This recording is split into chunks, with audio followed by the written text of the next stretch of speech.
Mais avant tout cela, le débat sur la cigarette électronique. Une manifestation a lieu en ce moment même à Strasbourg. Des partisans de l'e-cigarette qui craignent que demain, les députés européens décident d'en faire un médicament qu'on ne pourrait donc plus acheter qu'en pharmacie. Il faut savoir qu'il y a déjà plus d'1,5 million de vapoteurs en France, comme on les appelle, qui ont choisi ce moyen pour arrêter la cigarette traditionnelle. Alors, cigarette électronique, médicaments ou produits qui devraient demeurer en vente libre. Regardez ce reportage de Pascal Verdeau et Tara Nasri.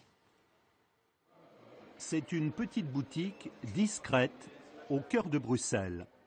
Ici, bonjour. Contrairement à la France, le vapoteur est encore une espèce rare.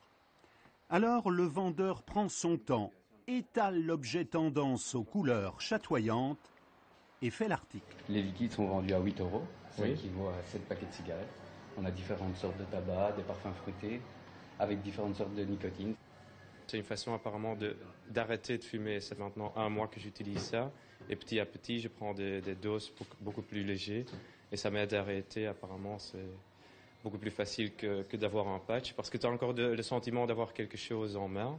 Rite de la gestuelle, si important pour le fumeur, la cigarette électronique reste un produit controversé, mais pour beaucoup de tabacologues, elle est désormais une aide au sevrage.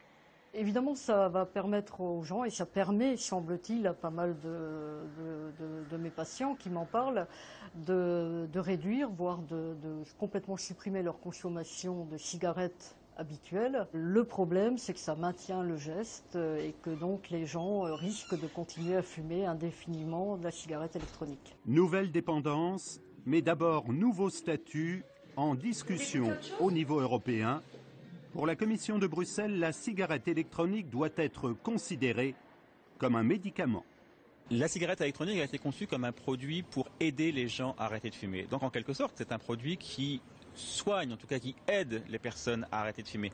Rappelons les chiffres, 700 000 Européens meurent chaque année des causes du tabac. Pour nous, c'est très clair, ça n'est pas un médicament. Un médicament doit soigner. La première définition dans la directive médicaments, c'est doit prouver sa vertu thérapeutique. Mais qu'est-ce qu'elle soigne, la cigarette électronique? Alors, produits du tabac ou médicaments soumis à des autorisations de mise sur le marché, verdict des eurodéputés mardi midi.